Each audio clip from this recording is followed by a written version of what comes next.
importante de repente, puede ser por diferentes causas, hace un compromiso renal, ¿no? Y la urea, muchas veces requiere de diálisis, ¿no? Entonces, justamente es una disfunción rápida, de disfunción del riñón, va a depender mucho de la causa, ¿no? De la causa que el paciente le esté llevando a este problema. ¿Y qué va a pasar? Va a elevarse la urea creatinina. Entonces se llama de repente retención nitrogenada, otro puede elevar azoemia, ¿no? También va a alterarse lo que es, por ejemplo, los electrolitos, el medio interno, también se puede afectar, ¿no?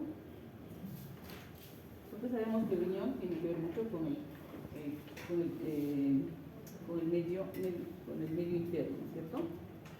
En todo caso, generalmente se presenta en cualquier paciente que pueda presentar diferentes causas, ¿no? Digo, pero por ejemplo, el hospital nos provee en quienes los pacientes están en terapia intensiva, en unidad de cuidados intensivos, y pues esto hace que su pronóstico sea un poco más reservado, aumenta su mortalidad, ¿no? Pero el paciente puede ser que hay diferentes causas. Por ejemplo, hay un paciente que hace poco ha habido un accidente de moto, joven, 17 años, ha recibido un trauma abdominal, con una abdominolisis, hace un hecho falla renal y requiere de apoyo de diálisis, ¿no? Entonces, aumenta su mortalidad, paciente fallecido, ¿no? A pesar de que la parte renal estaba compensada, pues tenía otros problemas y no falleció. Entonces, no se olviden del término azoemia, ¿no? Es aumento de la concentración de urea, creatinina, ¿no? Entonces, cuando hablamos de azoemia, tienen que acordarse. Hay diferentes definiciones, ¿no? Hay una que, por ejemplo, está descrita en lo que es la Clarivo, y es el incremento de creatinina por lo menos, ¿no? Mayor o igual a 0,3 miligramos por decilitro, ¿no? En un tiempo de 48 horas. ¿No? Esta es una guía del 2012, ¿no? Para que recuerden. O también puede ser que existe un aumento de la creatinina sérica mayor a 1,5 veces su basal. ¿Cómo sabemos cuál es su basal del paciente? Puede que el paciente haya tenido controles anteriores en consultorio, entonces tenemos creatinas basales, pero si no, la creatina basal sería la primera creatina que tenemos, digamos, en la emergencia, ¿no? Tomamos una creatinina, urea, hemograma, como todo un protocolo, esa sería su primera creatinina de base y vamos a ver cómo aumenta el seguimiento, ¿no? Porque no puede venir una paciente con una creatina de 2 y decimos, ¿cómo sabemos cuánto se ha incrementado su basal? Puede ser que el paciente su basal sea 1,5, entonces no sabemos, ¿no? Entonces tenemos que saber cuántas veces ha aumentado su basal, el tiempo, ¿no? Pero te decían que no debe ser mayor de 7 días, y también tiene que ver mucho lo que es el volumen con que está miccionando, ¿no? El volumen urinario, es decir, un flujo urinario menor de 0,5 mililitros por kilogramo en 6 horas. Esta es la definición de la cálido, ¿no? Ahora hay mayores formas de detectar supuestamente la infuria renal aguda, ¿no? Pero para que tengan en cuenta, ¿no? Una elevación de creatinina de 0,3 miligramos, que tendríamos que estar atentos para ver que está comenzando a elevarse la creatinina, no esperar a que se duplique para poder decir que estamos ingresando a lo que es una infuria renal aguda, ¿no? Entonces también tenemos que tomar en cuenta cómo está miccionando, es verdad, porque vamos a ver más adelante que puede haber infurias renales agudas, ¿no? Puede haber no ligúricas, o sea, con una orina normal, pero que se le va a igual de la creatinina,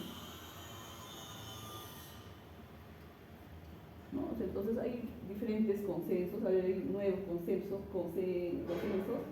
y bueno, nuevos conceptos, ¿no? Hablan de que es un modelo, o sea, que más o menos es un trastorno, se puede decir, se puede calificar como un Zika, más o menos, ¿no? O como un problema agudo pulmonar, por ejemplo, un TED, ¿no? Algo agudo. Es una infuria renal aguda, un problema coronario agudo, o sea, tiene la misma similitud, la misma fuerza, la misma importancia, ¿no? En todo caso, como les digo, es descenso rápido, puede ser en horas o puede ser en días, la función tutora y obviamente acumulando todos los productos debería eliminarse por la orina, ¿no? Y obviamente va a haber trastornos hidroelectrolíticos, puede haber acidosis, puede haber hipercalemia, ¿no? prácticamente hablamos de un síndrome, ¿no? El término insuficiencia renal aguda se habla ahora como un síndrome. ¿Síndrome qué es? ¿No? Conjunto de signos y síntomas. Hablamos de un síndrome. Puede haber cambios menores de la función renal y puede haber incluso cambios mayores que pueda requerir diálisis, ¿no? Terapia de reemplazo renal, nos referimos a la hemodiálisis o la diálisis peritoneal, ¿no? Entonces, requiere un reemplazo, una terapia de reemplazo renal, pero justamente vamos a tener marcadores para eso, ¿no? Muchas veces, como si detectamos tempranamente, podemos revertirlo, podemos hacer que no progrese, ¿no? Y mejorar la hidratación del paciente, ¿no? Pero si lo detectamos pues tardíamente, obviamente muchas veces solo nos va a quedar dializar al paciente, ¿no? Bueno, vamos a ver más adelante que la falla renal aguda es la principal causa, o sea, fisiopatológicamente, ¿qué es lo que vamos a encontrar? Necrosis tubular aguda, ¿no? Entonces vamos a ver más adelante porque cualquier paciente que haga injuria renal aguda, pues, como digo, va a complicarse, ¿no? Esto va a aumentar, digamos, un mal pronóstico, va a aumentar su mortalidad, ¿no? Y si pasa más de 3 meses por frente agudo y crónico, el tiempo es 3 meses. Si pasa más tiempo, probablemente ya estemos pensando en una enfermedad renal crónica, ¿no? Entonces, para definir injuria renal aguda, ¿qué tenemos, no? Aquí hay diferentes criterios, ¿no? Los criterios de Rifle y los criterios de King. De repente los criterios de Rifle pues eran vistos más antes, pero ahora están los criterios de King, pues hay unos criterios modificados, ¿no? Que hablan. En el Rifle, ¿cuál es la diferencia de repente entre estos, no? Acá hablaba de una creatinina que se aumentaba 1,5 veces su basal. Y obviamente decía, decremento de la clasificación glomerular mayor de 25. O sea, teníamos que llegar a esto para decir que estábamos comenzando a hacer injuria renal aguda, ¿no? Pero en la química se habla de un incremento del basal de 0,3 miligramos, ¿no? Si estamos cambiando, hay que hacerle un seguimiento, controles periódicos y ver qué es lo que está pasando, por qué está aumentando la creatinina, por qué está aumentando la urea, qué estamos haciendo de más o qué estamos haciendo de menos, ¿no? Y no necesariamente vamos a tener que esperar pues, que aumente 1,5 veces, ¿no? Y esto generalmente ven en 48 horas, ¿no? Hacer seguimiento durante cada 6 horas prácticamente, ¿no? Y acá digo que dice, ¿no? Incremento de la creatinina mayor de 0,3 miligramos por decilitro, así como dice la aquí, ¿no? Por lo menos dice en 48 horas, pero tenemos que ver, como les digo, ¿no? En base a un basal, tenemos que ver, si no tenemos un basal, tenemos que crear un basal, tendría que ser la primera creatinina que hemos tomado, ¿no? Y obviamente tendría que pasar, no debe pasar más de 7 días, ¿no? ¿Cuáles serían las causas de insuficiencia renal aguda, ¿no? En todo caso, el paciente va a ser expuesto de repente a situaciones diversas y va a haber susceptibilidades que el paciente van a hacer que justamente haga insuficiencia renal aguda. ¿No? Hay que tomar en cuenta esto, porque a veces creamos, provocamos una insuficiencia renal aguda, ¿no? De repente, si no damos un buen tratamiento, si no sabemos cuán susceptible es el paciente y a qué está expuesto. Pacientes que tengan sepsis, o sea, infecciones, ¿no? Severas, pacientes que tengan con problemas físicos, ¿no? Por ejemplo, puede ser shock circulatorio, quemaduras, traumas, ¿no? De los quemaduras hablamos de los grandes quemados, ¿no? Después hablamos de pacientes que tengan cirugías, por ejemplo, cardíacas, pacientes que tengan cirugías, otro tipo de cirugías grandes, ¿no? Abdominales, de repente, drogas nefrotóxicas, el uso obviamente de amitacina, gentamicina, de jefes de con contrastes, ¿no? Por ejemplo, le damos, está haciendo ese y le damos contrastes, tomografía con contraste, pues también con eso estamos acelerando su proceso, ¿no? Y hablan, bueno, de intoxicación o de venenos, digamos, de plantas, de animales, como por ejemplo la picadura o la mordura de las serpientes, ¿no? Entonces el paciente está expuesto a todas estas situaciones, ¿no?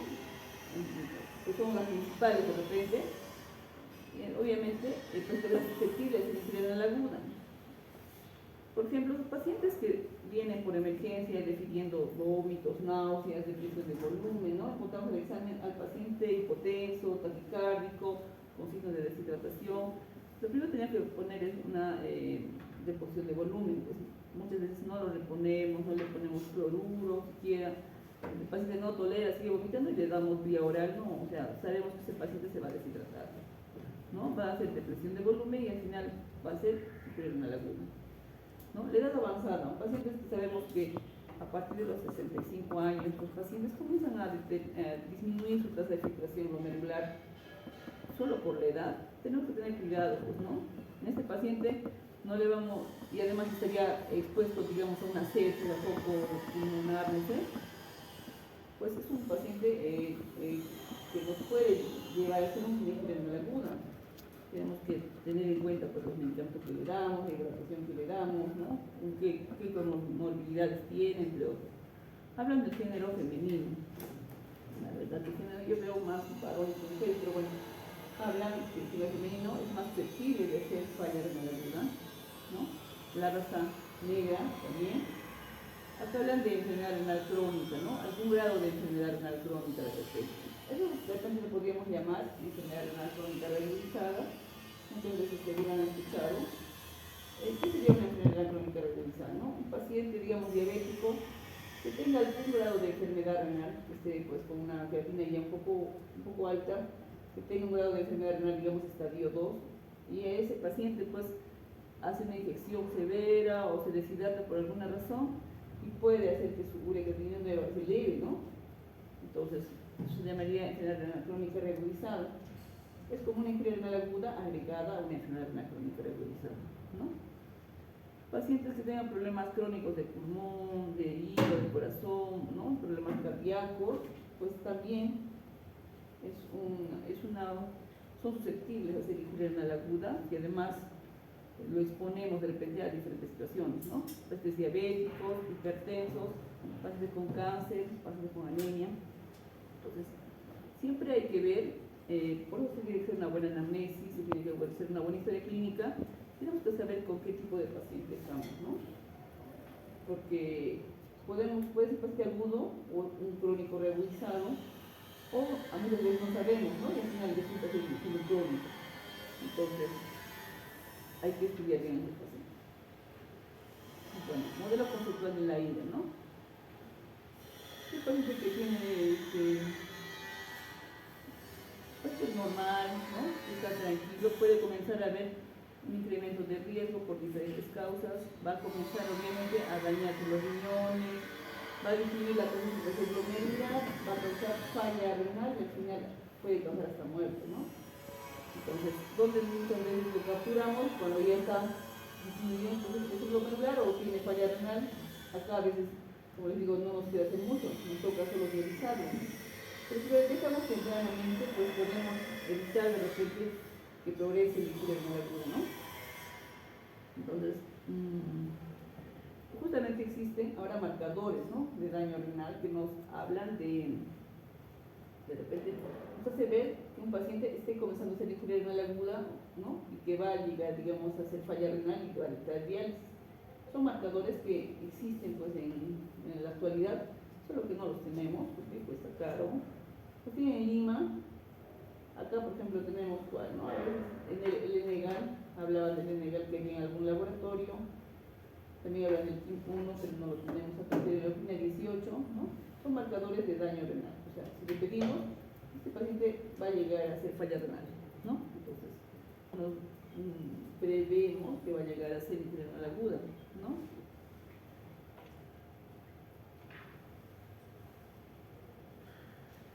En todo caso, decimos, ¿no? Insuficiencia renal aguda. Muchas veces, como les digo, cuando tenemos uricidemia elevadas, no sabemos si es agudo, si es crónico, ¿no?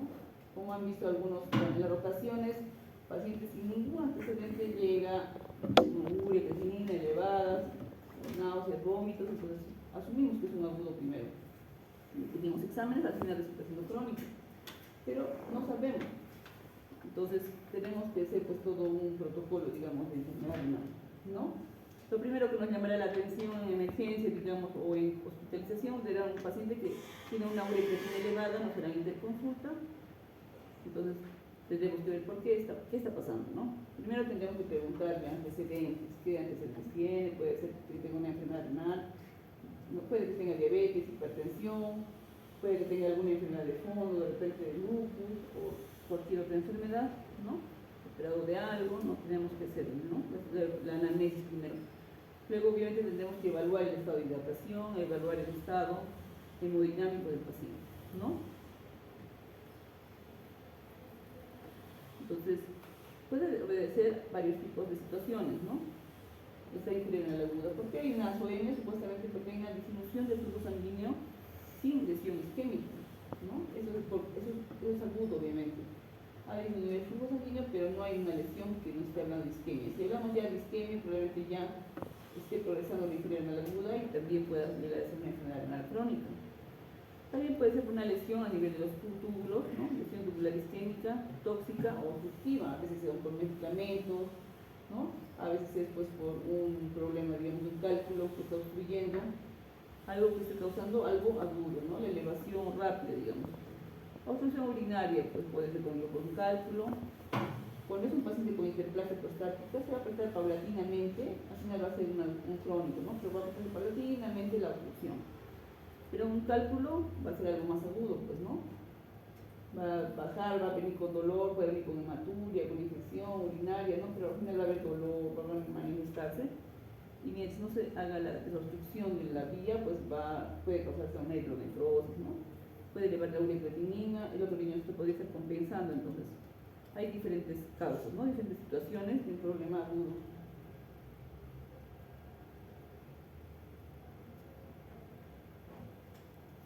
En todo caso habla, ¿no? Cuando hay una pérdida del 75% más o menos de las neuronas, ahí va a comenzar a elevarse lo que es la ureacreatinina, ¿no? Va a comenzar lo que es la azoemia. Bueno, la clasificación de la injuria renal aguda son tres, ¿no? Prerrenal, renal o intrínseca y la posrenal. Son tres tipos, ¿no? Y va a depender, pues las causas van a ser diversas, diferentes, ¿no? ¿Cuáles serían las, digamos, más frecuentes? Serían la prerrenal y la renal o intrínseca. Entre las dos, más o menos hacen un 80-90% las causas de injuria renal aguda. La posrenal sería ya menor porcentaje, ¿no? 10 a 20%. Entonces lo que tenemos que aprender a diagnosticar pues es prerrenal o renal, ¿no? Entonces, como habíamos dicho, prerrenal es todo lo que cause disminución del flujo sanguíneo renal. Todo, ¿no? Por ejemplo, ¿qué podría causar disminución del flujo sanguíneo renal? Arteriosclerosis. Arteriosclerosis. Pérdida de sangre. Una hemorragia, por ejemplo, ¿no? Una hemorragia pues, puede ser por un accidente, traumatismo, puede ser pues, por una hemorragia digestiva alta. Otra causa de disminución del flujo sanguíneo. Isquemia. Grandes quemados. Los grandes quemados también, ¿no? Hacen pérdidas bastantes, pérdida de líquidos y también ¿no? Y lo más común, ¿no? Son pacientes que vienen pues con sujeca, vienen con náuseas, vómitos, intolerancia oral, no pueden comer, todo lo vomitan, están 2, 3, 4 días y no toleran nada, ¿no? La principal causa es esa, ¿no? Y intrínseca o renal sería lesión de las estructuras ya renales, o sea, ya es algo que está ocurriendo en el mismo riñón. Y por renal sería una obstrucción del flujo de la orina que proviene del riñón, ¿no? Obviamente acá también su compañero dice un trombo, digamos, ¿no? Sí, a veces cuando habíamos hablado de estenosis de las arterias renales, podría ser que por ahí vaya un coagulito y el coagulito se vaya y obstruye, digamos, algunos de los vasos que van al riñoncito y puede causar un problema agudo, claro, ¿no? Podría ser también algo de... Entonces, como les dije, entre prerrenal y renal o intrínseca para ser mayor porcentaje, ¿no? Prerrenal, acá dice, ¿no? Hipoflujo, o sea, todo lo que cause disminución del flujo sanguíneo renal va a llevar a eso. Y en todo caso, si es la causa, ¿qué es lo que tendríamos que hacer? Pues, tendríamos que aumentar el flujo, ¿no? Dándole líquidos, reposición de líquidos, evitar la depresión de volumen. La necrosis tubular aguda va a presentarse ya en los pacientes con injuria renal aguda intrínseca o renal, ¿no? Si pasa de prerrenal, puede pasar ya a renal también, ¿no? Si no hemos detectado prerrenal, va a pasar a una renal o intrínseca y vamos a encontrar una necrosis tubular aguda.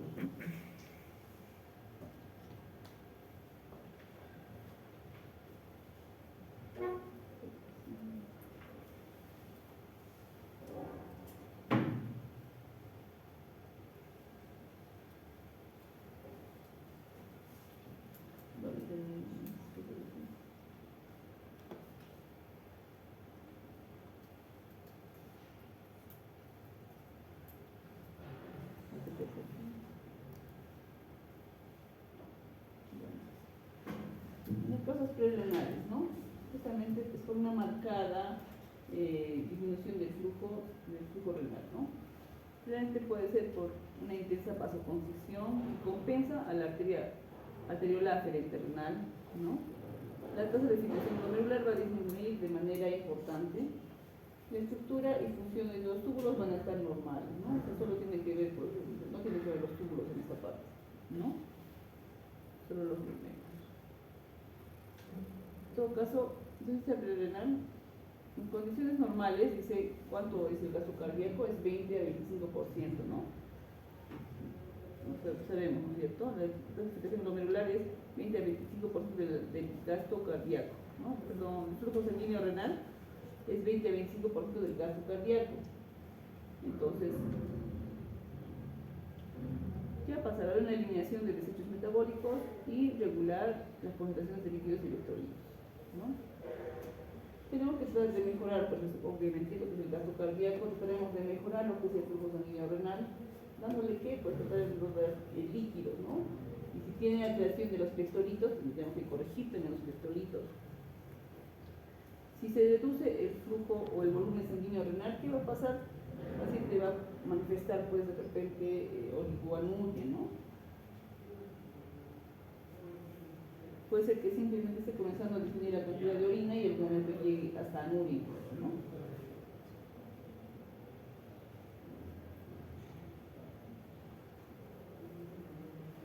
Cuando se reduce el volumen sanguíneo renal, también va a disminuir lo que es el volumen efectivo, ¿no? A nivel de glomérulo. Y va a causar una hipoperfusión. Se supone que esa hipoperfusión no deberíamos mejorar o deberíamos evitar hidratando al paciente, ¿no? Pero en todo caso, si pasa mucho tiempo, se va a hacer prolongada y va a llevar a lo que es cambios a nivel isquémico. Si hacemos una biopsia o vamos a ver, está comenzando a hacer isquemia. ¿Y qué va a pasar? Pues va a llevar lo que es la prerenal a una renal o establecida o intrínseca, como se llama, con una necrosis tubular, ¿no? Una necrosis tubular aguda. Y obviamente, pues acá ya va a manifestarse como algo renal y eso también va a llevar a alta mortalidad y va a llevar también a una enfermedad renal crónica probablemente, ¿no? En el tiempo. Bueno, ya hemos dicho, ¿no? Caracterizada por una disminución significativa del flujo sanguíneo renal. Y las causas, ¿no?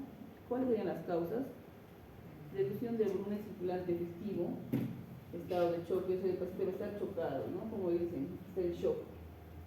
¿Cómo se manifiesta el shock?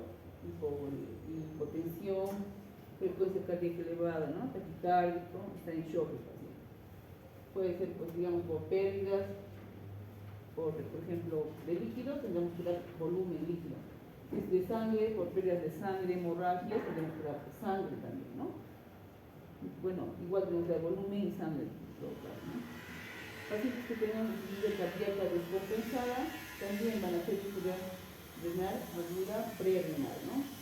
Pacientes cirróticos con problemas hepáticos que tengan ascitis, que estén totalmente, pues, una ascitis bastante amplia y ni siquiera le evacúan dónde está el líquido, pues está en otro espacio, ¿no? Van a ser insuficiencia renal prerenal. Todo lo que causa nefropatía isquémica, todo lo que puede causar isquemia, por ejemplo, una mordedura de serpiente, ¿no? Causan también. Los AINES, cuando es consumo prolongado, también, pues, ¿no?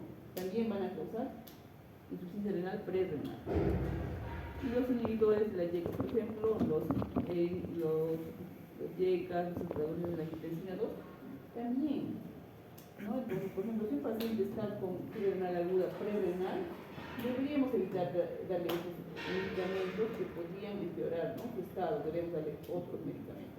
¿Por qué? Porque podrían hacer que empeore su problema renal, no haya mejoría con lo que le estamos dando, ¿no? Entonces, son buenos tratamientos que se les da, pero en un contexto de fiebre renal aguda no deberíamos dar, ¿no? Deberíamos suspenderlo o cambiarlo.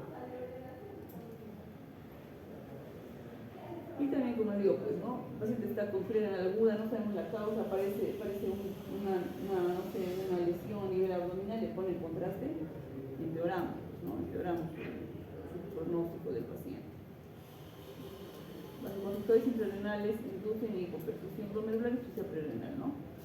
Entonces, muchas veces, por le digo, el mal manejo, con el mal manejo podemos hacer de que empeore o podemos llevar a una insuficiencia aguda prerenal, ¿no? Las entidades causales también serían, por ejemplo, la hipercalcemia, ¿no? Pacientes con hipercalcemia, endotoxinas, por ejemplo, por picaduras, mordeduras, agentes de complejo biológico, medicamentos como la ciclosporina, anfoteresina B, la adrenalina, la dopamina, ¿no? Por eso es que esos pacientes que están pues, por alguna razón, digamos, en shock séptico, están hipotensos, les dan adrenalina, les dan dopamina, ¿y qué más? O sea, hacemos que obviamente va a ser falla renal, pero es necesario darle, ¿no? Entonces esos pacientes pasan a UCI y al final tenemos que dializarlos, ¿no?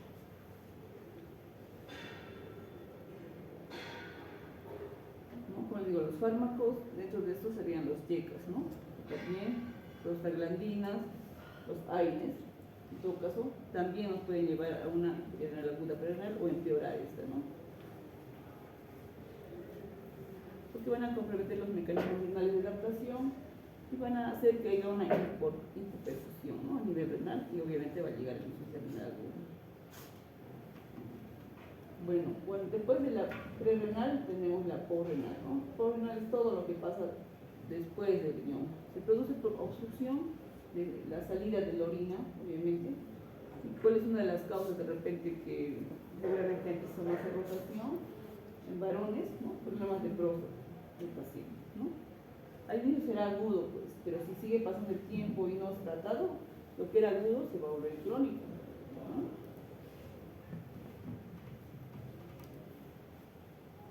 Puede ser la obstrucción a nivel de los uréteres, de la vejiga, de la uretra, ¿no? Usted sabe que la próstata está terminando lo que es la vejiga, ¿no? Al inicio de la uretra. Entonces, cálculos, pacientes que tienen cálculos, puede ser de calcio, de ácido úrico, entonces, de ese tipo, pues pueden causar un problema agudo, ¿no? También la estenosis a nivel de los uréteres, por alguna razón, vejiga. A nivel de la vejiga puede ser tumores de vejiga, por ejemplo, ¿no? Obviamente a veces es más crónico lo agudizado, porque el tumor va a estar aumentando paulatinamente, algún momento va a causar un problema renal, va a seguir progresando y al final lo vamos a detectar probablemente cuando ya tenga algún grado de enfermedad renal, ¿no? Y vejiga neurogénica, como hemos dicho, ¿no? La vejiga neurogénica al inicio va a ser un problema agudo, mientras no se trate va a volverse un problema crónico, ¿no? Y al final de la uretra, obviamente, la próstata, que está conocida por los pacientes varones mayores de 45 años, comienzan a aumentar el tamaño de la próstata y esa sería la causa, ¿no? Todo paciente a partir de esa edad debería de la próstata. El tratamiento es más frecuente y el tratamiento obviamente es eliminar, ¿no? O corregir lo que esté causando obstrucción. Así que sus cálculos tienen que actuar aquí en el urólogo, que ponga su catéter, tener celitotriz y ver la manera de acercar el cálculo, ¿no? Si es un tumor, muchas veces lo que le ponemos es una sondita para que evite que se esté obstruyendo, que siga obstruyéndose, que la orina no se detenga y que salga, ¿no? Lo mínimo que debemos es poner una sonda a un paciente hasta tratar de ver cómo podemos solucionar o quién debe verlo o qué cosas, cuál es el problema que tiene, ¿no? Y la insuficiencia intrínseca o renal o intrarrenal, ¿no? Es originada por diferentes enfermedades que generen lesión a nivel, o sea, ya establecida a nivel del riñón, puede ser glomérulos, túbulo o intersticio. Las principales causas, ¿cuáles serían, no? Isquemia asociada a una insuficiencia prerenal. Como les digo, si una insuficiencia prerenal progresa y no la hemos tratado, va a ser una isquemia asociada ya a una isquemia renal. ¿Algo?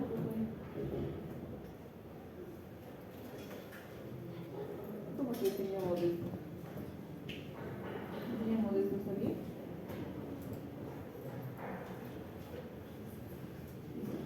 Ya está bien.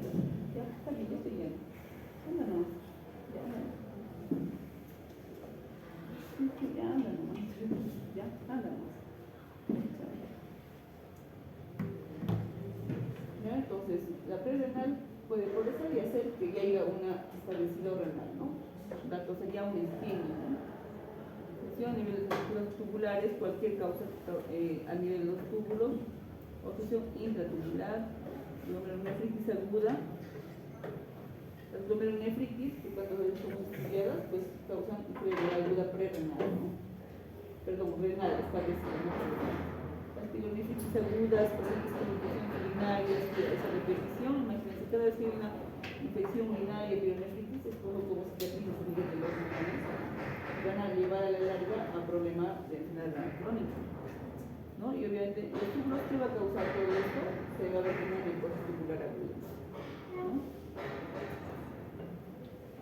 Hay diferentes causas, ¿no? Por ejemplo, acá hablan de que de la infección por leptospirosis, ¿dónde se...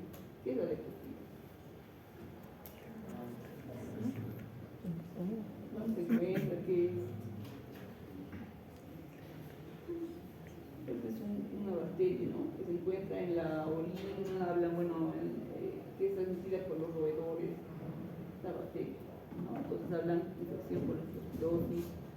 Otro sería nefritis tubular aguda intersticial, puede ser alérgica a diferentes medicamentos, aquellos que hacen problemas de alergia, digamos, a medicamentos y hacen pues una adhesión alérgica así marcada y incluso elevan su creatinina y todo, generalmente causan un problema a nivel del intestino, ¿no? Con diferentes medicamentos. Así como les digo, también pues algunos medicamentos como los mismos antihipertensivos que son buenos, pero hacen que progrese y causan un daño renal establecido. Todas las glomerulonefritis, ¿no? Rápidamente progresiva, difusa, todo van a causar una intrínseca, ¿no?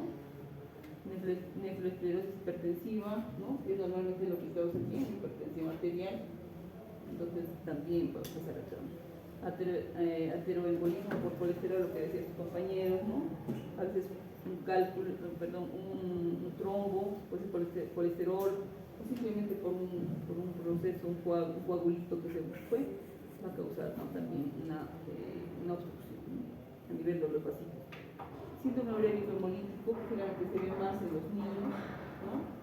Y comienza a elevar su creatinina secundaria a la respuesta de una bacteria por los medicamentos, ¿no? Y llegan muchas veces a hacer diálisis. Crisis renal, esclerodermia, por ejemplo, la esclerodermia son enfermedades reumatológicas y la trombosis de la vena renal, pero tendría que ser a nivel bilateral, ¿no? En todo caso, fibrosis renal aguda, no se olviden que hay tres tipos: prerenal, renal y posrenal. Va a depender, las causas son diversas y obviamente el manejo va a ser un poco diverso, diferente, ¿no? Generalmente cuando ya se establece una necrosis tubular aguda, por ejemplo, hacemos una biopsia, nos van a decir que hay una necrosis tubular aguda. También puede ser incluso isquémica, tóxica o también incluso por pigmentos. Aquellos pacientes, por ejemplo, que estén histéricos, tengan problemas de cirrosis, estén eliminando gran cantidad pues, supuestamente de los pigmentos, ¿no? ¿Por dónde creen que se eliminan? Por el riñón. Pueden hacer que se acumule y pueden causar un problema renal, ¿no? Con un taponamiento renal. Pero, ¿tienen clases? ¿Sí? ¿Tienen o no tienen? Bueno, la última diapositiva. La necrosis tubular aguda, ¿no? Es la destrucción de las células tubulares del epitelio con una supresión aguda de la función renal, ¿no? Es una lesión tubular aguda secundaria a isquemia. Eso puede ser por efectos nefrotóxicos de los fármacos, por obstrucción tubular y por toxinas asociadas a infecciones masivas, ¿no? Por ejemplo, la sepsis, cualquier foco van a causar, pues, en todo caso, aparte del shock, va a causar eliminación de toxinas, un estado inflamatorio permanente, y todo eso va a llegar a ser una necrosis tubular aguda, ¿no? Las células epiteliales son sensibles a la isquemia y son también muy vulnerables a las toxinas, ¿no? La lesión tubular por necrosis tubular aguda es reversible, ¿no? Si estamos a tiempo se puede revertir, va a tardar pero puede revertirse, pero obviamente si pasa más de 3 meses ya no va a ser por reversible, más bien va a quedar con algún grado de enfermedad renal, un daño renal permanente, ¿no? Y entonces ya no va a ser muchas veces pacientes ingresan a, digamos, a diálisis como algo agudo y sigue pasando el tiempo y no están mejorando su creatinina, les dializamos de apoyo, están de apoyo, no están en programa, están de apoyo, nada mejora su diuresis, pero sigue elevando su creatinina, no mejora, pasa más de 3 meses, entonces lo tenemos que catalogar como crónico. Muchas veces hacemos biopsia para ver qué es lo que ha pasado, de repente hay algún problema de fondo que ha hecho que el paciente, ¿no? Y a veces le hacen la biopsia y solo encuentra pues necrosis tisular aguda, ¿no? Entonces nos dice que ya pasó algo crónico, no mejora el paciente y quedó en diálisis, ¿no? Bueno, hasta ahí nos quedamos entonces, chicos. ¿Cuándo vamos a ver?